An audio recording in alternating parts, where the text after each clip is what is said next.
Welcome everyone from around this fine nation, as well as people here in the room. It's a pleasure to be with you, as I mentioned this morning. How many of you were not with me this morning? Raise your hands if that's true. A couple of you. A couple of 6 of you.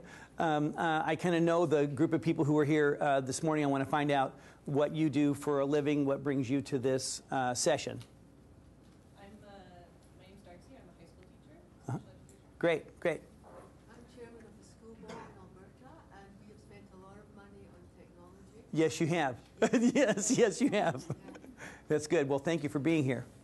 I'm from an independent school in Toronto that has a stream of the school is for learning disabled children. We spend a lot of money on technology. That is my administrative job to make sure we implement well. And I wanted to be here this morning, but Now, that's the way it sometimes works, right? And your independent school is here in Toronto? Yes. That explains it. If you had to travel a little bit, then you probably would have been here this morning. right. That's the way that works. You probably made the classic mistake that I've made a million times. I'll just go to my office for a second, and then we'll see what happens. Yeah, Some other people raise their hands toward the back. Yes? I'm a special ed in high school. Others? Yes? I'm a speech language pathologist with the physical disability program at Toronto District School Board. Great. And I was working in early intervention with technology, and I also am a course instructor at the Special Needs. Thank you. For those of you who are off-site, there's an added group of people from this morning who include speech and language pathologists, people who have dealt in early intervention before, and secondary people, school board member. We have somebody from an independent school here with us. I want to make sure you heard that. I'll try to remember to repeat what is being said when you say something so that the people in other places can understand what's happening.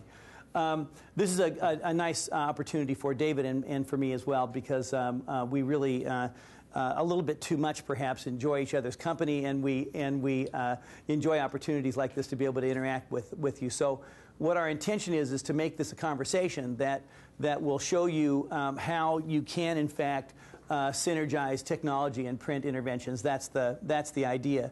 I'm going to set the tone for this with some context, and then David's going to come in and talk in depth about this particular issue of synergizing technology and print, and then I'll continue on then with this model for systems change that I introduced to those of you who are with me this morning. That was the circle model that's called Closing the Achievement Gap. That's what I'm going to use as kind of a foundation for this. As we go through each of the components, though, I would like us to have a briefer conversation than we will when we get to the issue of curriculum and interventions about this issue of how do you synergize technology and print interventions. Ma'am, when you mentioned what you said about buying a lot of technology, I did a lot of work in the state of Utah. I was the director for all the at-risk programs in the state for 11 years. And I remember our legislature acting like they were interested in technology when they purchased a bunch of hardware. They also refused to purchase any maintenance on the hardware. And so they got the short-term political gain out of, look at how cool we are, we've invested in technology. But when they didn't invest in the maintenance of the technology, then it didn't work, of course. Because in a couple of minutes the kids had done what kids do when they interact with technology, and that sometimes is what the effect is.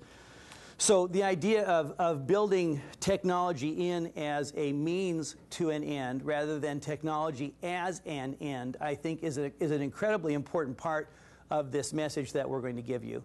I think that really is the kiss of death, in my opinion, in regard to the issue of technology. When you get so seduced by it that you think that it is the end, then there's trouble in terms of its excuse me, effectiveness. We have found in the United States that there are certain print technology, or print interventions rather, that have a technology blend to them that work better over time than those interventions that are strictly technology. And the dilemma with that is that you leave out the teacher in the technology, and that sometimes is something else that's a problem, I think. The one exception to that I know has to do with professional development, and we'll talk a little bit about that when we get to that part of the model. The University of Kansas is one of the places that in the world that has done the best research over time on what is called asynchronous learning. And they've developed many courses that people take around the country on for special education certification and many other things. They have a lab that is made up of the people in electronics engineering and the people in education, make this synergistic lab for the building of the curriculum as well as for the ease of use of the curriculum online. And that asynchronous learning seems to work for a certain level of information. When you want people to master content but not necessarily apply that content, that asynchronous learning seems to be okay. As soon as you get a little more serious about it, moving up the chain toward full use of the information, then you need an interaction with human being along with the technology. Would you agree with that, with your experience, Claire and David? Okay, so we'll talk about this as we go through. So let's just begin, and just David and I are proud of where we work, and we wanted just to let you know about our company. This is a newly merged company. There were a couple of U.S.-based companies that merged. Each were $100 million companies. One called Cambium Learning, the other one called Voyager Extended Learning. These were two companies that were kind of like, think of the families in your community who are the biggest rivals, who are always fighting. And then one of the grandsons and one of the granddaughters from each of the two families, respectively, falls in love, and now they're going to get married, and now everyone has to come to the same wedding. That's sort of what happened because we were really big competitors. And Cambium Learning had this group called Sopris that has in the middle that has a whole bunch of strategic interventions and universal interventions in the areas of literacy and math and instruction and positive school climate, et cetera. And then Cambium Learning Technologies, that most of this was in, well, some of this at least was involved in what was the legacy Cambium company. And then Voyager had a whole bunch of strategic and intensive interventions that were blended interventions that really do seem to work well. I'll repeat that what they've done, what Voyager did brilliantly is understand the power of the teacher even when technology is in place to be used. And how do you use technology most effectively to be able to help the kids to be able to learn? And Voyager also produced an online data management system called vPort that is just superb to help teachers get information on the spot, online, and real time in terms of the effect of their teaching. The partnership there is an interesting one. I'll just mention quickly now, is that if the school district wants it when they buy our interventions, our print interventions that have the blend with technology, we have internal people who are looking at the data along with the teachers. When we see that the achievement of kids is not staying on the line that the district wants the achievement to stay on, in terms of the use of the intervention, then if the district agrees to doing this, we have internal people who will contact the teacher by email and talk about it, and talk about how they could help them and provide some professional development to help them do better. That's kind of a good integrated use of technology, it seems to me. So this company was put together, and we started in December of this last year as a new company, a newly merged company. So that's who we are. All right. So what can we do? I'm suggesting that we can get serious about what we're up to, and those of you who are with me this morning know what I mean by that, and that is using data to make decisions and not using tradition to make decisions. Stop with the notion that we are constructivists and we're not going to change our minds for any kid, no matter what the kid's needs are. Stop with the notion that in early childhood, we believe that play has to come first and then learning will occur for all kids. So even if learning's not happening, so what? It must be the kid's problem because play has to come first. Stop with that notion. Stop with the notion that every kid has to be prepared to come into my math program at the same level as a high school teacher. Otherwise, that kid shouldn't be in my classroom. Because it's not true that all the kids are prepared when they come into your math classroom. My friend in Utah, who I mentioned this morning, Cy Freston, when he left state government, went to work as a high school principal. And he brought in the teachers one day that were giving more than half their kids an F. And he said to them, "Don't you think that says something about your teaching?" And they said to him, you said you wanted us to have high expectations, and we have high expectations. These kids are not prepared, and that's it. He said, "I want you to have high expectations. You're right, but I want you to have high expectations for your own performance." This is a reflection on how good a teacher you are when you have that many kids who are failing. That's all fine to say, but what kind of support needs to be provided around it is the big question. This morning I quoted the professor from Carnegie Mellon about how it's all about how you live your life and the principles that you have. And we talked about this notion of trustworthiness being a combination not just of what you say, but what you do. I think that unfortunately Canadian citizens know more than they want to know about American presidents. The History Channel did an analysis of American presidents from Truman through Bush and asked the question about character and competence and said, so which president had the highest character, which president had the highest competence? There was not one of those presidents from Truman through Bush that had a combination of high character and high competence. Isn't that weird? The two presidents that had the highest competence were Clinton and Nixon, and they were voted as the two presidents that had the lowest character. So we're looking for people who we can trust, and it's difficult to find people we can trust.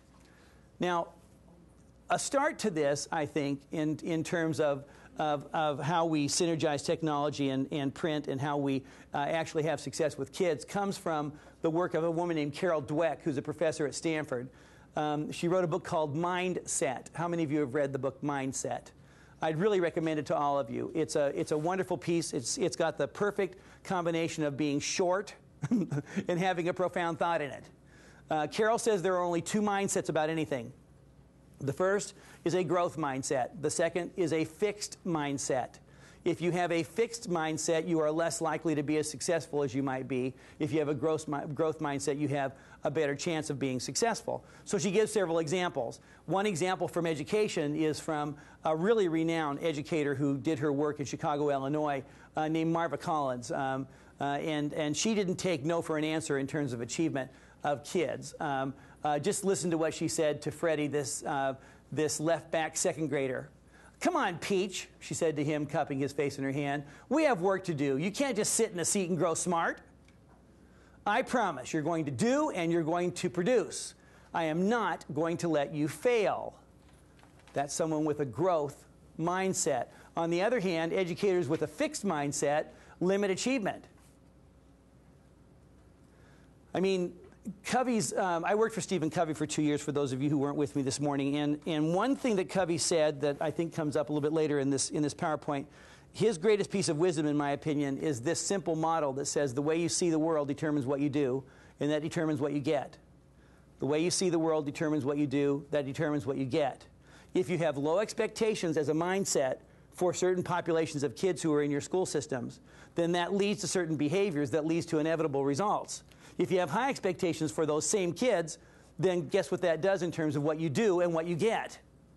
It changes the whole conclusion to all of that, of course.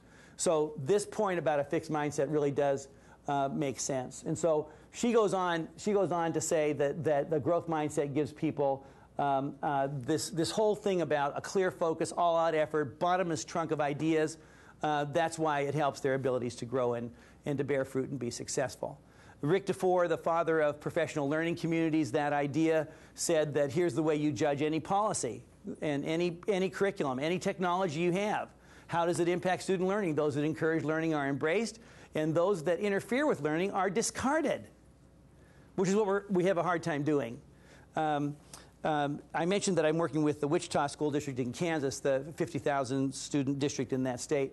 One of the things the superintendent had to do this year was he had to deal with a giant cut that was happening in terms of the amount of money that he would have to work with in this next year. And what he forced was an analysis of what is it that we're willing to give up.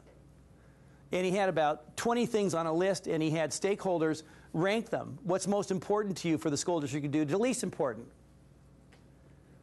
It's kind of a weird thing to do, isn't it? But what he found were people were most interested in those policies, those practices, those strategies, those programs that led to highest achievement for the most kids, which was kind of a good thing. So here is that model that I've mentioned to you. I will give you a little hint about this model that's kind of fun. If you want to see where you are as a school system in terms of the results you want to get, you go backwards through the model. You start with results. Pick a negative result that you're getting, and then work your way backwards. What are we doing to cause it? And then soberly and conscientiously ask yourself the question, so why are we doing those things? I work with one district who did that model, and they told me at the beginning of the conversation